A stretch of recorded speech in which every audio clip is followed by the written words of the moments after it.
Is it the squeeze of a vaginal delivery that gets rid of the fetal lung fluid, or is it something else? So fetal lung fluid plays a very important role in the normal development of their lungs.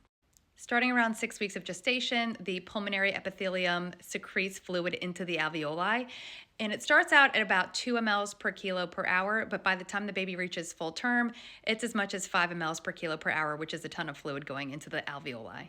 So initially, the chloride ions get actively transported into the alveoli, then creates an osmotic gradient for sodium and water to follow. This helps to maintain normal lung expansion as well as maintaining the overall amniotic fluid in the pregnancy. But as labor approaches, babies are smart and that fetal lung production decreases.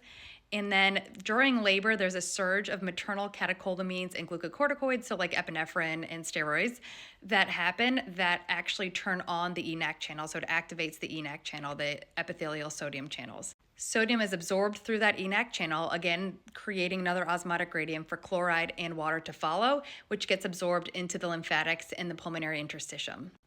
And that is the primary way that babies get rid of that fluid that's in their alveoli before delivery.